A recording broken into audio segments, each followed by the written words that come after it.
नमस्कार. तर स्वागत आहे तुमचं पुन्हा मी YouTube चॅनलवरती. तर आज मी बनवणार होती पिझ्झा.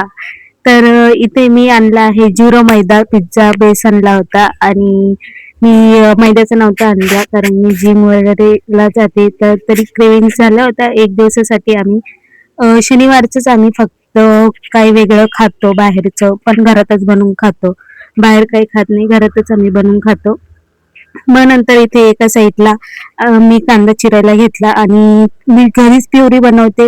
शेजवान चटणी पण यूज करते, पण आपण टोमॅटोची प्युरी बनवली ना ती खूप छान लागते.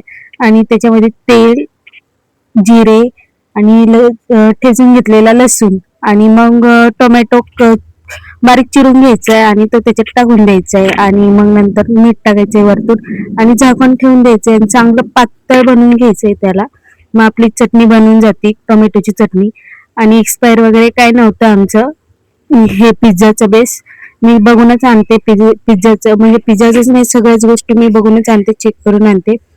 छान होतं गव्हाचं, मस्त होतं. मैद्याचं वगैरे काहीच नव्हतं, मस्त होतं. पण मग आपण चीज वगैरे टाकणारच आहोत तरी जाऊ द्या, एक दिवसाने काय नाही होत. घेतलं बनवायला आणि चीज वगैरे सगळं काही घेऊन आली होती मार्केटमधून.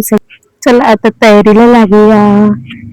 मग हे चीज वगैरे काढून घेतले. खूप दिवसापासून पिझ्झा खायचा होता. चला शेवट आलाच, बनवायला घेतलं. आणि टोमॅटोची प्युरी पण झाली होती आपली, पण थोडी बाकी होती. आणि त्याच्यात थोडासा टोमॅटो सॉस पण टाकला होता आणि मस्त लागतं. आपण चपाती सोबत पण खाऊ शकतो. ते टोमॅटोचं आपण बनवलंय ते चपाती सोबत पण छान लागतं. मी तर खूप बनवून खाते, मला आवडतं. इकडे लग्न झाल्यापासून नाही खाल्लं एवढं.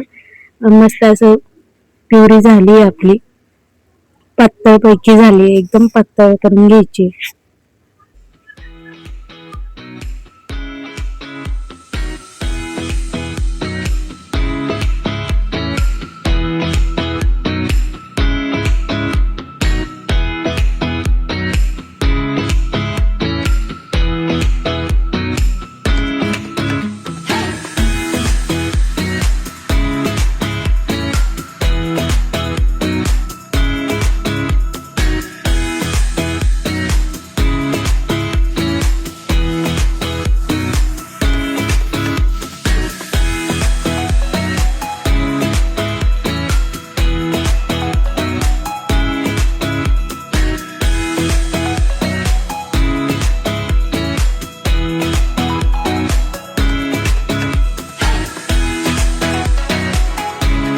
चला तर आपला आता पिझ्झा रेडी झालाय. आपण आता त्याला तव्यावर ठेवून दिलाय. मी ओव्हन मध्ये नाही बनवत, तव्यावरतीच ठेवते. तवा पिझ्झा बनवायचा होता आज, त्याच्यामुळे तव्यावरतीच. तर खूप सुंदर हा असा पिझ्झा झाला होता, खूप मस्त वाटत होता. तर चला आज आपण आपल्या पाहुण्यांची रिएक्शन बघूया. वाव, पिझ्झा खरंच खूप मस्त झाला होता. मी पण खाऊन बघितला. तर भेटूया नेक्स्ट व्लॉग मध्ये. चॅनलला सबस्क्राईब करायला विसरू नका. Bye bye.